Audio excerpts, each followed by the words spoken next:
can phone, Mike and Armon, Joe, Queaz, we the ones that you can depend on to bring the voices from the inside out. Locked down, but they not locked out. No filter over here. Check what we be talking about. Feet up in the trenches, Bob. While you're on defenses, metal detector before you enter. Shaky medical and see your stitches. They be pushing their weight around. Educate, didn't have the time to wait around. Taking classes while they played around. That's what we call staying down. What we call staying down. That's what we call staying down. Mike, Queaz.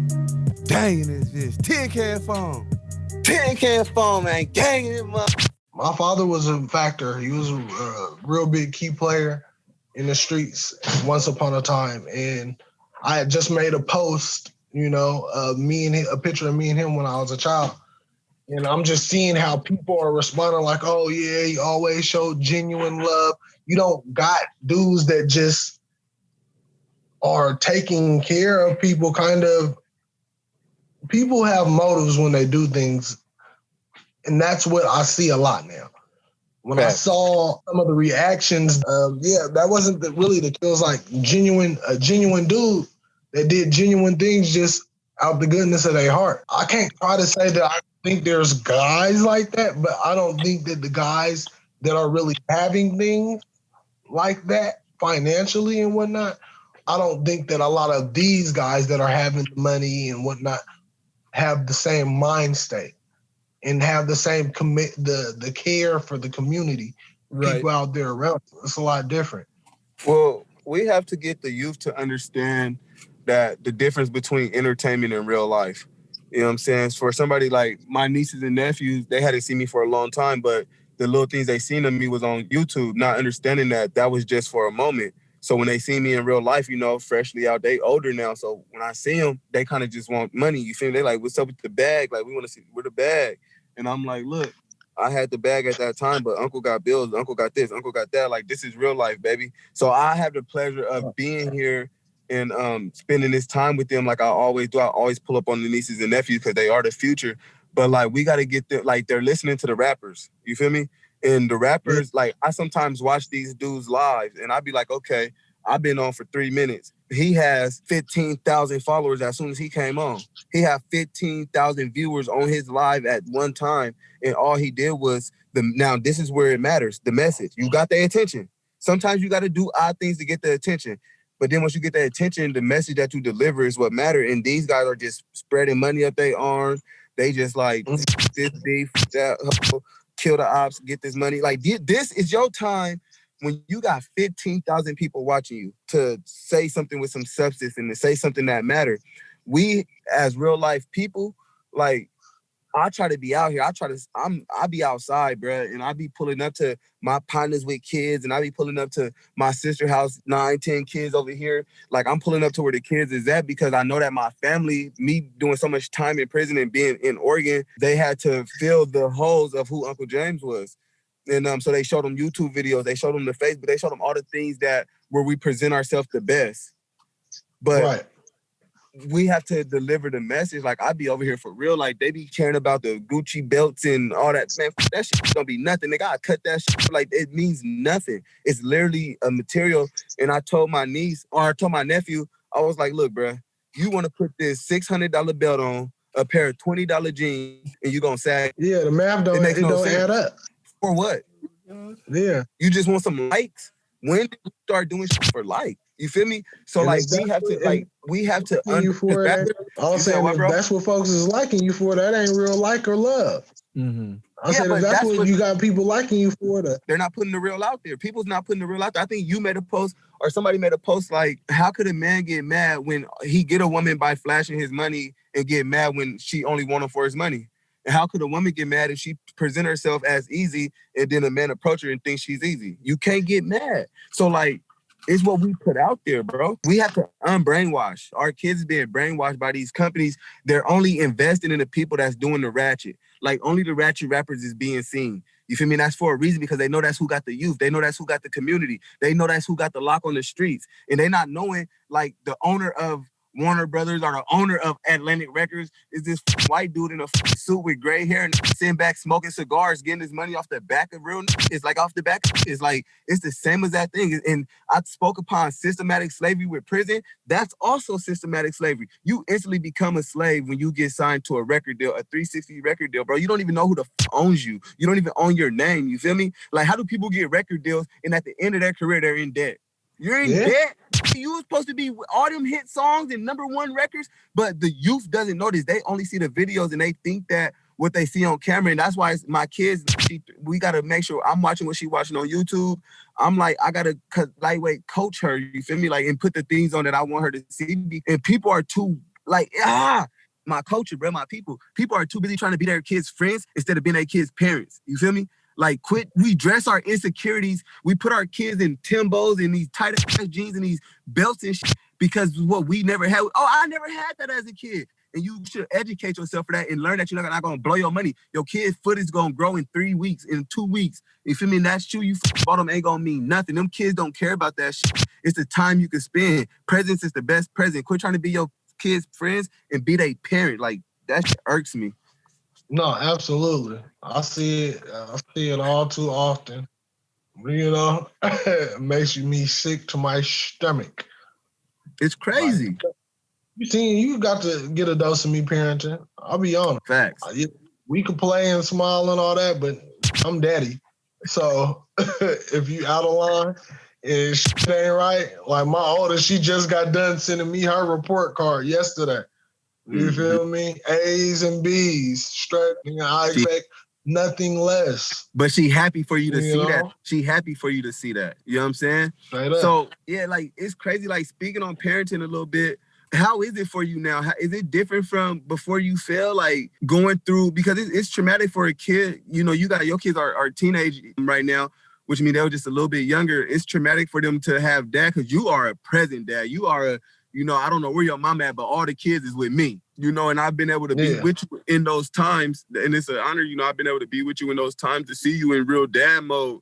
But like, how is it parenting for you after, you know, going through being incarcerated and having to be a parent in there and, you know, the kind of the ups and downs you have with your kids or the mishaps you have with your kids that you got to, you know, or had to get back in check once you was released? It's different from prior to me leaving. My word was law, period.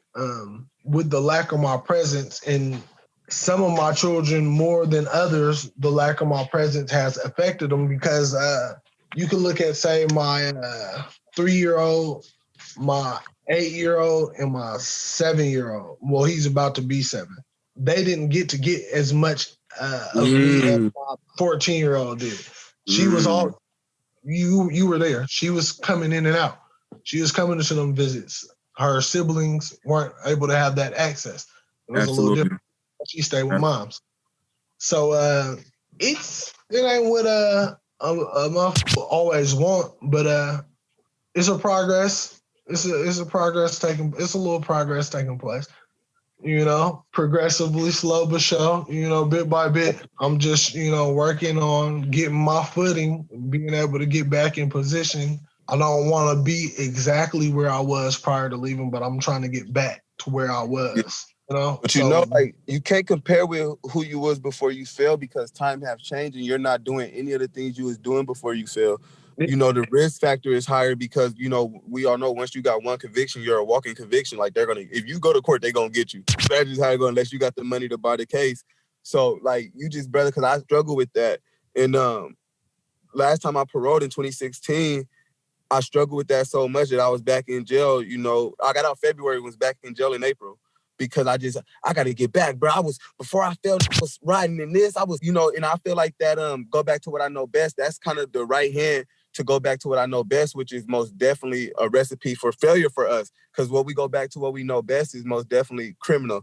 You know what I'm saying? And just whatever the case may be, it puts us in a criminal, which is fight or flight, actually. And it's us choosing fight, but it's like what we know is criminal because our existence is criminal if you leave it to the system. Trevor Noah wrote a book called Born to Sin. You know what I'm saying?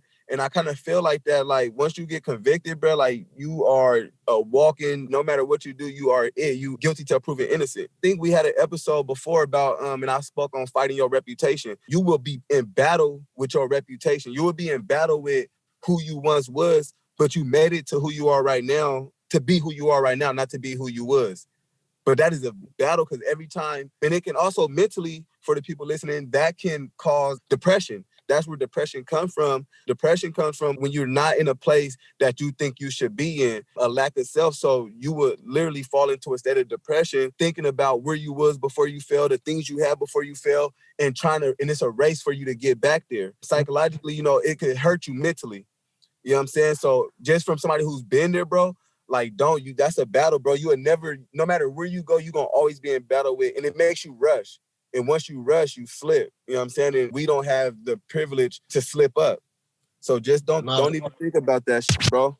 Straight up. Yeah, versus this me versus oh boy. Yeah. I definitely, I've shown you. We've had our little videos where we talking back and forth chatting. I'm like, bruh, yeah, I got this. You like, what is, bruh, that's a brick of what is I'm like, yeah, bruh, that's a 5-pound brick of shea butter right there, bruh. I'm like, absolutely. I'm really trapping my skills, you know what I mean? And what is it called? Being able to transitional skills. You feel me? Being able to, you know what I mean? When it came to the dark side of life and just applying those skills to something else that I'm good at. You feel me? Like I got a whip up tonight because I got a sale for tomorrow. You feel me? I got to make sure that it's at the beauty salon tomorrow. You dig? I heard, shout out to Fabi. He said, get you a deadline. He said, man, you got to have your deadline, because if you got you a deadline, that means you got you something to do in life. Like, get you a deadline, whatever it may be.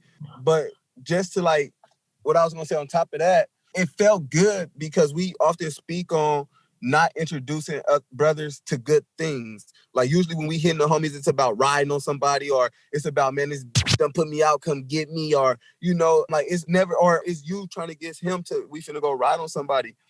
But when you tell a bro, like, hey, man, let's go, man, I'm finna go sign up for college, bro. Like, I heard, you feel me? Go sign up for college. We don't do that. Or, hey, I got this business plan, bro. Like, again, it's like competition.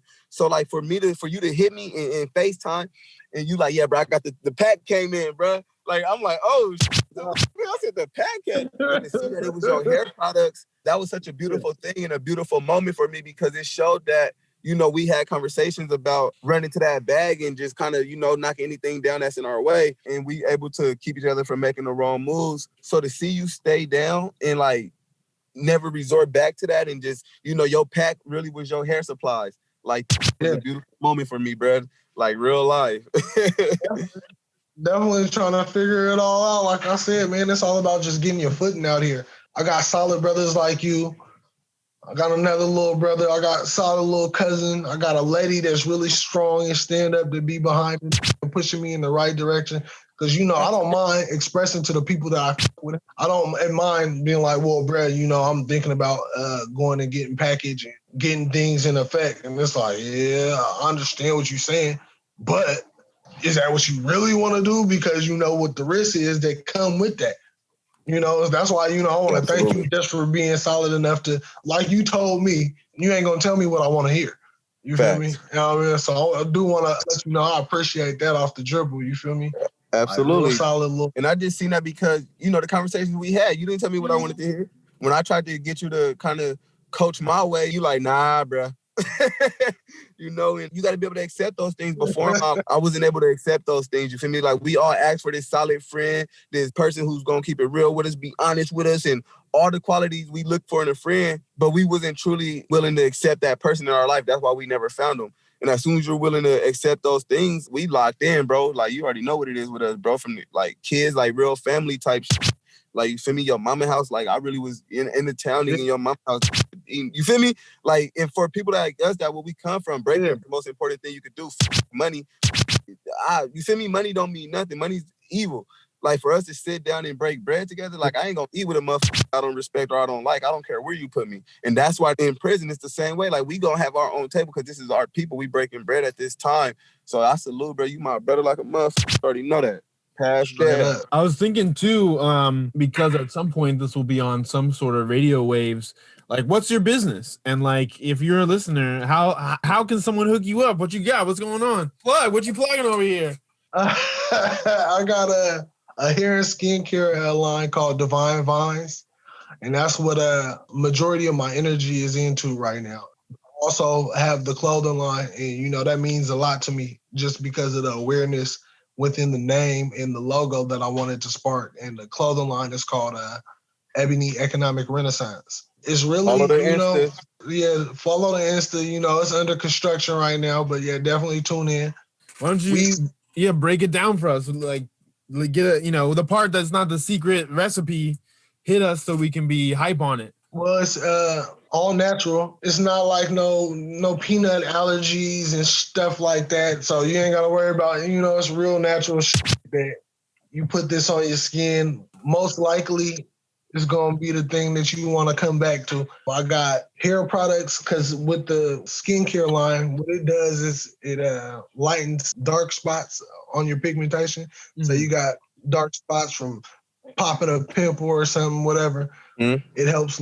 It doesn't lighten your natural skin tone, but it lightens the dark spots and whatnot. Mm-hmm. The hair care line, Queaz already know about it. He tuned in. That definitely, it helps moisturize your hair, keep your scalp nice and hydrated. It helps strengthen it, and it helps it grow faster. Facts. I use that right after my detox. This all stuff, yeah. Yeah, so I was gonna say you just need your hair a little damp, you feel me? And then you hit it with just a cup course of the juice, and I'm telling you, you're gonna be good, man. It's gonna stick in there. Yeah, you're gonna be good. Yeah, and that's the whole little formula. I stumbled upon it. I may have told you while we was locked up, like I was doing dread, like I was modeling beads. This ain't my first set of dreads, of course, because it's short. But I was doing bead modeling for this lady who made beads and whatnot. And what used to tie my hair off with one of my dreads. And it started. Mm-hmm. So when I come to do a shoot for her, I'm like, well, check this out. My hair's starting to thin. The one I'm tying my whole hair up with, the one dread that I'm using, is getting hella thin. If you fall out, I'm going to cut my hair. You're going to have to find somebody else. Mm-hmm.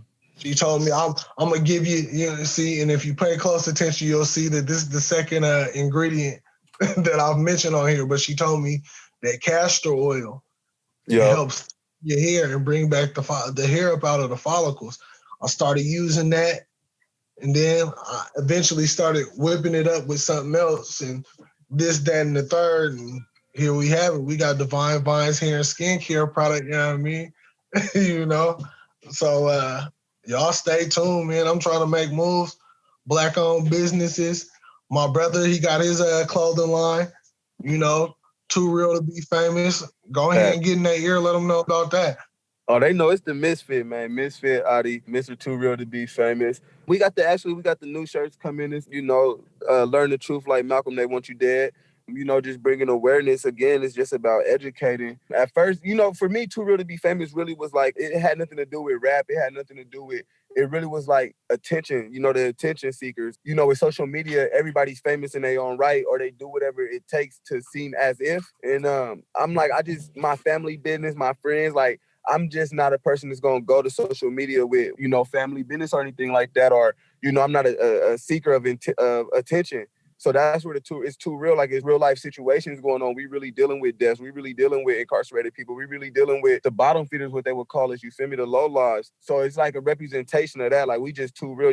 Back in the day when it was time of the realness, you didn't have cameras out. You didn't pull cameras out when you came to the trap house. You didn't pull cameras out when you came to the hood. Like, it's really things going on that can't be televised. So it's a representation of just, we really in tune with the streets. We really in tune with the trenches. We really in tune with the guys that, the world throws away pretty much. But we got to, learn the truth like Malcolm, they want you dead. They don't want us to be educated. That's mostly just educate, you feel me? It was the best thing I could do. And it's crazy because, I was ignorant. And then when I went to prison and I was around some educated brothers and they would talk and I wouldn't know what they was talking about, you feel me? And then the way that it made me feel inside, I'm like, damn, am I the dumbest in the circle? Like, everybody know when to laugh and everybody know what's going on, but I just really didn't know. So, I had to go back, and the first book I read was 1,001 Things You Should Know About African Americans. And it's just about like, you know, Muhammad Ali, Rosa Parks, Martin. It's just about, it's all their stories in a summary. You know what I'm saying? Just like the accomplishments and the things that they did. And then it'll give you the book that you could go and get you know, wherever they book is at or whatever writings they had, or you feel me? It lets you know where to go. So, you know, I had to go back and educate. So everything I'm pushing right now is just about educating. And I had to go construct some songs because I was speaking on things that I really didn't represent no more. You know what I'm saying? Or things that I didn't want to seem like I was broadcasting, or like, you know, so like I had to go and glorifying. So I had to go restructure some songs, and I'm new to this lifestyle, to this way of living. It's taking me a little bit longer to really, you know, put together. And I had to make a choice. Like, is community work, is being here, being in the trenches, being like that take up a lot of time, just like being in the studio. You know what I'm saying? Just promotion, songs. Like I'm in the trenches right now. You know what I'm saying? I'm in the trenches right now. Just because, you know, some of the youth, they needed me. Like I said, my nieces and nephews. And so it's bigger than the internet. It's bigger than a like. It's bigger than getting followers. You know what I'm saying? Because we got little people following us. So I'm just really in tune with where I'm at right now spiritually.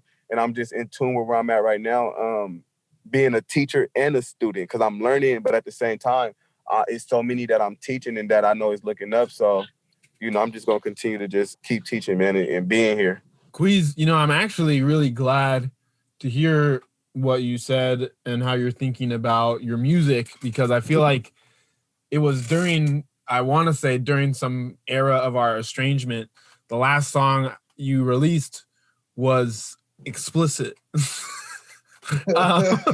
And it's interesting though, I remember the freestyle you did on our episode 1 was like what I think, like what we want to hear, at least during this conversation. But I think even like almost that, you know, hip hop superhero that the world needs right now, R.I.P. MF Doom. But, you know, like, I think that is almost even, at least there's a market in a way where like could be equally or more explosive in like hitting the market. But as we've kind of been saying in this episode, there's so much incentivization and the market is designed to support and proliferate a certain thing. And that's what kids want to listen to. And like, it's so interesting when we were talking about it before, and I'm sure we'll talk about it in the future, but I always think about toy guns. Like, I don't even know why. I mean, I do know, but it's maddening that it seems like this casually overlooked thing. So that's interesting too. But I when you were all talking about hair, then this is for BG, since you're local. I just started working on a project specifically about like the identity around like a black man's hair. And it's kind of like a photo project. I'm working with a friend and collaborator, Gabe Williams, and he's like documenting his hair, and I'm going to put it in this like sculpture piece. So I just wanted to plant that seed to let you know I'm going to try to get you get like a little fashion model shoot situation going on. Maybe you can even use it in some of your branding or whatever later, but just wanted to plant that seed. Yeah, it's good. And BG, I also, man, you have that a clothing line, and you were talking about it, you know, community, all that stuff, but I'm only guessing at it. You want to lay that out for us a little bit more? Yeah, the name in its own, you know, is kind of to try to spark awareness. And I think with some of the designs that I'm going to be doing, there are going to be some things to try to spark awareness about our economic status. I know if you pay attention to any, say like the Black Friday, how they were doing the blackouts, like don't participate in purchasing during Black Friday so we can show them what our status is here in America and how much we do contribute. Okay. Right. You know, being able to kind of shed light on things of that sort, you know, the black, what is it? The Black Wall Streets, you know, trying to be able to open people's eyes, being able to see that we, once upon a time, we had a black-owned car manufacturing company, you know, here in America. You know, this ain't nothing that is more, it's not older than 100 years ago. You feel me? We definitely were thriving at one point, and we still can. It's all about the camaraderie. We got to be able to unify.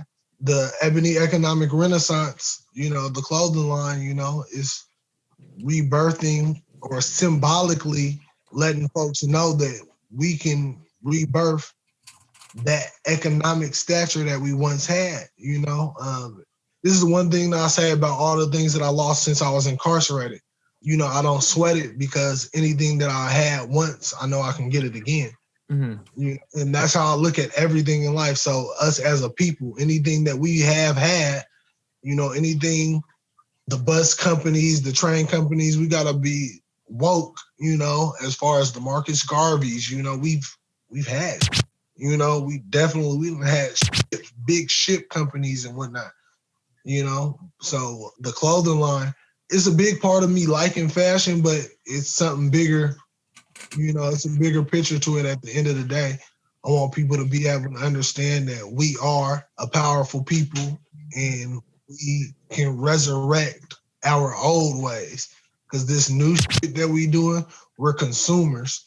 And we're consumers to all the motherfuckers that ain't fucking with us. Mm-hmm. Gucci, all this old crazy shit. Like you'll see the cats is wearing Tommy Hilfiger Dumb Tough right now. And I can't cap like I don't got a couple of Hilfiger items.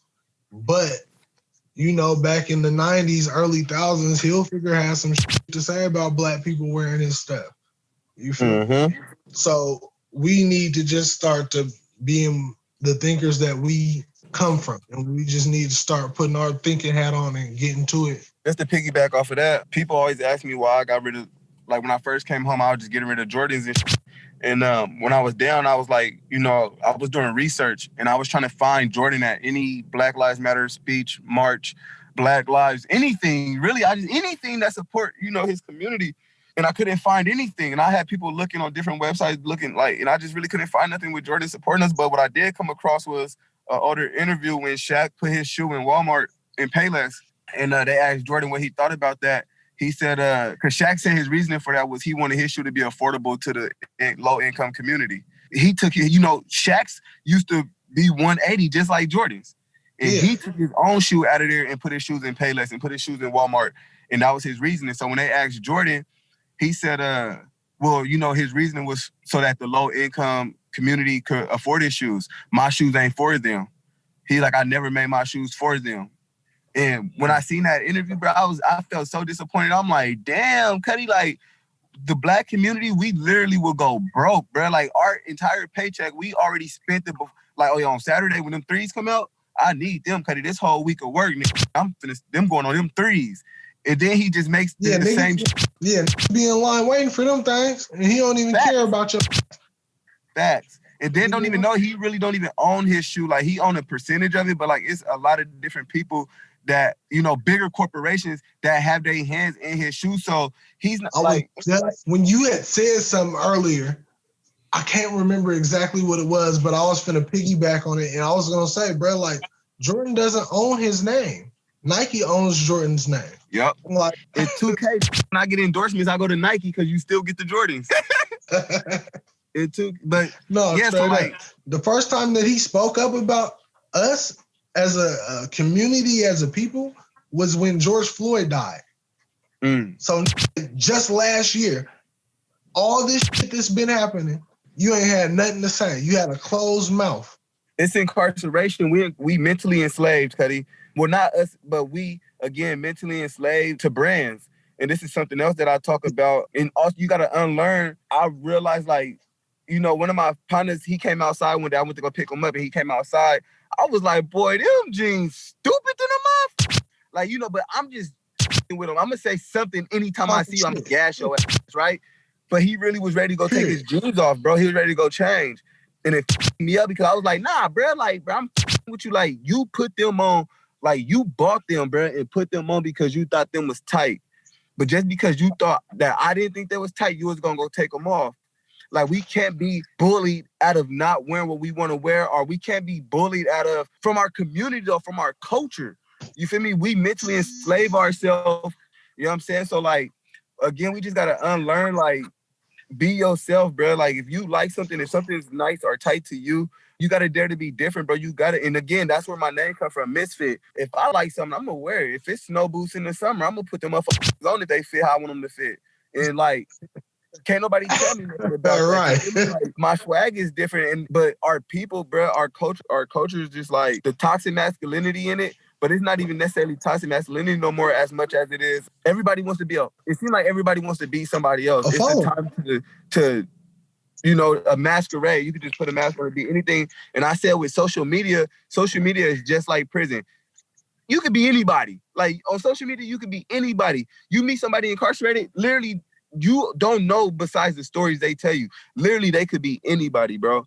And then I see people say, social media makes me so mad. Social media, but you're buying into and you're believing everything you're reading on here. Like, do research, bro. Like, look at all her pictures. If she don't look the same in all her pictures, then that's probably not her, honey. Straight up. Timeline, you feel me? But like, it's crazy, bro. It's mental enslavement. It's just the mental enslavement that I see in our people, bro. And I just be like, damn, we have to unlearn those ways, bro, and those things, because like, we'll never shop with each other. Like, I'm gonna go to the white dude. This shit gotta be better. You feel me? Yeah. You and him could be selling the same thing. But mentally, I just, like, cameramen, just being in music. I remember bringing black cameramen around, and it's like, bro, is he cool though? Bro, he better not, bro, is he cool? But then you bring a white or Asian or any other race, and it's like, oh, bro, we got the dude, bro. Like, we got the white boy. He gonna shoot the video. Like, you never even seen his work before. You feel me? Like, again, that's a form of self-hate, bro. And I just keep bringing that up because I really just need our people to be aware that, the people that we're hating on is the people that look just like us. If you look in the mirror and take all that makeup off and take those filters off, you look like that other person that you hating on for real.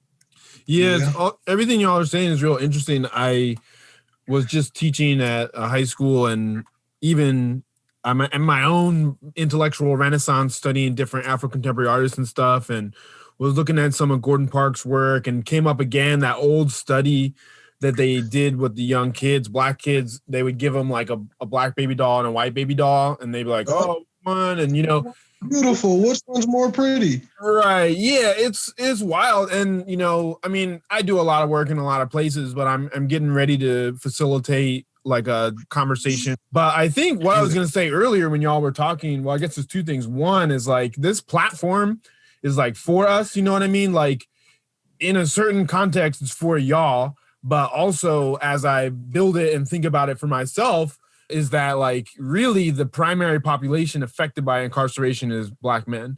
And so, and both trying to use this space as a liberatory space in this way that it is right now, but also leverage it hopefully as a lever to kind of like put it in the system and kind of like break off some chunks to help us out. But also as far as y'all businesses go, like BG, once if you're trying to launch something, like come back to the show, we'll be able to hype you up. But the other thing that I was going to say, and at least for me feels exciting, I wonder whether it feels that way for you all. The heroes that we want to see are you guys, you know what I mean? Like, you talk the talk, you walk the walk, you play the part of community savior, hero guy. You could be rapping, but like you're not. You're doing the stuff, you're doing the work, you're parenting your children, you're building the community. And so those are the superheroes I'm trying to be cheering on. So I just want to like even on the platform and then just say this platform continues to be here for y'all, but I'm really excited for your work, but in my own work. And it's kind of like just chugging along, probably, at least if you're a listener or you all listening to me now, it takes a lot to figure out how to support Black businesses because of the way that they exist or what kind of like access they have. But I have been transitioning my monies into Black businesses, but am also trying to build some platforms specifically to support Black businesses. So, but, I'm really excited that, and for whoever's listening, these dudes just got out here. You know what I mean? Like, not only is it a renaissance of the self, but it's less than a year on the street again, and is a rebuilding the self and re-engineering both how to live in the world, but also like how to feed your family. So again, just big up to everything that y'all have accomplished in this short period of kind of getting back into your own lives and in your family's lives. Right on. We appreciate that. Definitely. The way you handled yourself in there and the way you handled us, you made it like business. Like you made me feel like when we was doing projects, like it felt like it was business. Like it was like, all right, you don't have access to all this shit, but I'm making sure you have the shit you need. Get this shit done. You feel me? And to be able to be in a class like that, where some of the projects was team projects, where we had to come together and do things, in a group. And those are certain things that teaches camaraderie and trust and belief and, different things where you got to involve other people. But being in there, transitioning on our way home and having a group like we had, and then having Mike, having somebody like you come in there and like, it wasn't like, oh, okay, I'm going to be light with you guys because y'all in here. It was like, nah, here go this shit. Get this shit done. Like, let's go. We doing something. It helped me transition when I came home to be used to that language, to be used to the emotion that come with being part of group projects or even just being part of projects in that work. And, so I just want to thank you for, like I said, being one of the solid ones, because the ones we could depend on in there were certain groups and there were certain people that was like, it's hella cars. Just, I don't know who they were pulling up right there. But to have somebody we could depend on, like we knew Mike was going to be there. And the times you wasn't going to be there, you made sure, the whatever days prior that we had everything for you to miss that week. And it made me believe that, there is still good people and people that believe in us for no profit for themselves. Like this is genuinely like for the guys. Like you did a lot of the labor work for us to get a lot of that shit done. So, also to just give you your roses while you here too on this platform, like it was heavy because you had a lot of different projects with a lot of different personalities, with a lot of men child, entitlement, because that's what comes with it. Like entitlement, we feel like people owe us and we could mistake somebody blessing us with opportunity for somebody owing us. You know what I'm saying? So we got to be conscious that when somebody's blessing us with opportunity and doing something with us, like we can't get too entitled. You know what I'm saying? And you just taught us business. You taught us business. You taught, doing them podcasts or doing them interviews in there, the content that's in bondage right now, that was real work because I had to do research on who the person was. I had to know what classes they did, what they was a student in, or, what work they did. And it was at a perfect time because it was right before I was coming home. So it had me in that mindset and I stayed in that mindset. So I just want to salute you for that and thank you for all the projects that I was blessed to work with you on, including this one. Yeah, I appreciate that. And I think it's like a brilliant reciprocal relationship. Go ahead, BG. No, I was just piggybacking on that. Like, I really appreciate the people that were, the Live Blitz, you guys, the arts and social, being able to take us up out of there. Because when I was at EO, it was funny. One of my counselors was like, oh my goodness, you were doing a lot of programming over there in the Valley. Yeah, it was something to do, stay busy, keep my head out of all the bullshit that's going on around here and out there. You feel me? But he was just baffled, like, oh my God, you're doing so much program. Yeah. It's good to be able to community in that situation. So I want to let you know that it meant a lot. This is not even just me and Queaz letting you know. I'm letting you know for everybody whose life you impacted while you were coming into prison. You feel me? Folks is grateful, whether or not you've heard it. Yeah, no, I appreciate that a lot. And it's interesting because even being in there, the time is so finite. Like I'm in there for like an hour or two, a couple hours actually, but like there's a lot of guys. You can only have certain kind of conversations. Most of our conversations was in a hallway. So yeah, I appreciate that. And I was actually going to say too, something I was thinking about as we got on here was even, again, it's interesting to have BG be a first guest, but it's, the programming that we vaguely have referenced in the past or how I kind of was there it was not predominantly or even equally serving a Black community. And that was not because it was prohibitive. However, I'm like equal parts kind of curious, both like what it felt like to be participating or why it was maybe not so highly trafficked in that way. But also I want to set the intention on the air that the work I'm doing hopefully is just somewhere closer to the start of. And I would like to, and I just saw, I was like skulking around on Facebook. I just saw Irvin Hines is on the streets again. Next mayor of Portland, Irvin Hines, and former mayor of Portland, one might say, certain parts of it. But yeah, like I think there's a couple, like I'm already working with the kids, and I like, as we were sitting here, I was like, oh man, I got to get these guys in with the kids. But, I think I'm also kind of like working with the guys on the outside, which I would love to kind of strategize around, but ultimately also want to try to send something back inside. I'm talking to some dudes and we're doing some stuff on the inside, but I don't think it's making it into, as I understand the colloquial language around the blacks on the inside, you know what I mean? Trying to figure out, like how to support that community was something that's really gonna open up their eyes. And I don't know that the answer exists as we're sitting here. And in some ways, I think the answer is the conversation that we're having. But just wanted to like serve that up, face forward and see what y'all had to say about it. Well, mostly I'm gonna say like routine, stepping outside the norm. Like if you notice, a lot of guys was interested. They would stop by. They would come in tippy toe. Right. But because so many others wasn't, they was like, all right, you feel me? I'm gonna come up in here though, cause like I see y'all, but the homies is on the yard and I don't want to get called, whatever. Step outside of the norm. You got to go against the masses, go against the grain. But like I said, sometimes you never know. Like when I see education or when I was seeking change, like I did it quietly. I kind of just listened to certain people talk, or I kind of placed myself around certain people. But I was studying and I was observing quietly. So having this conversation, being able to get this on this type of platform and put it out, and get it on all the different streams, you never know who you're gonna be able to reach. Some people, they find they change and they find they growth, and it's quiet because they scared of the reaction of the masses. But when you can find a platform like a podcast like Tin Can Phone where they keeping it real, and there's somebody who understand and feel like, and they like, oh, I feel him, it'll help people feel more strongly about, taking that stand. So it's just, it's nothing that the organization could do, or that it was Arson Social. It was just more people not willing to step outside their routine because, what is he gonna think, or what is he gonna think, or why is he in a class when we could be on the yard talking shit? Yeah, me, honestly, I wasn't even a part of Arson Social. I'm just showing up. I'm pulling up on y'all. I'm tuning in. Right. Period.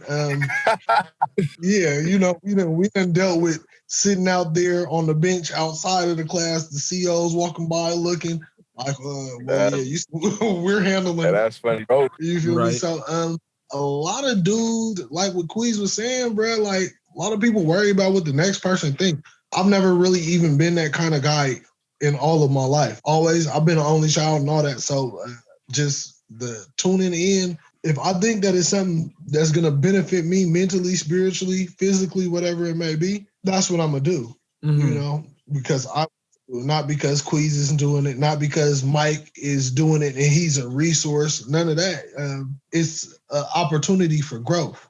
That's what I saw it as. And every time that I linked up with you guys, it was something of benefit. I've been in that class, even days when you weren't present. You may have left early, whatever it may be. So a resource that I end up needing while I'm out here. And I got the contact information to this very day. So if this is something that is able to reach the institution, y'all just got to be able to, me speaking to them, y'all got to be able to step outside of y'all insecurities or y'all worrying about what the next person got to think or got to say. Like, that's lame, especially when it comes to your growth as an individual. Ain't nobody going to grow you but you. Right. That's good. The whole thing has been good wisdom and is even a great contextualization, both all listeners who are not thinking about this, but even for us as a frame, that the goal is that the metaphor of the tin can phone is this archaic object that allows communication to transpire. And so we're the inside out paradigm. We're kind of getting the scoop from the inside and getting it out, but also kind of like scooping it in. Once we're able to hit the cable airwaves, guys on the inside is going to be able to hear this. So, I love that you're addressing them on the inside. We're doing this for you, with you, talking about you, to you. And, I'm glad we're able to get wisdom again through the fence, so to speak. Yeah, absolutely. Well, with that, I'll say I think we are butting up on our structured time, more or less, which is a beautiful thing.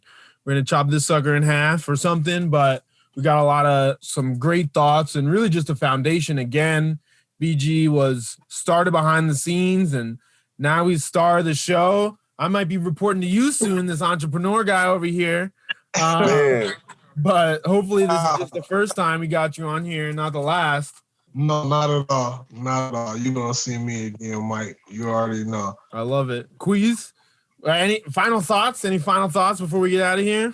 Hey, man, you already know me, man. I don't mean to be a preacher or nothing, but you got to release your development. The time. Yeah, you got to release your development, man. You know, you got to unlearn. In order for you to learn new, you got to unlearn the things that you had once learned. You already know we snakes, you know what I'm saying? We shed and then we grow. So give yourself that space to, you know what I'm saying? Sometimes you got to leave the old you behind.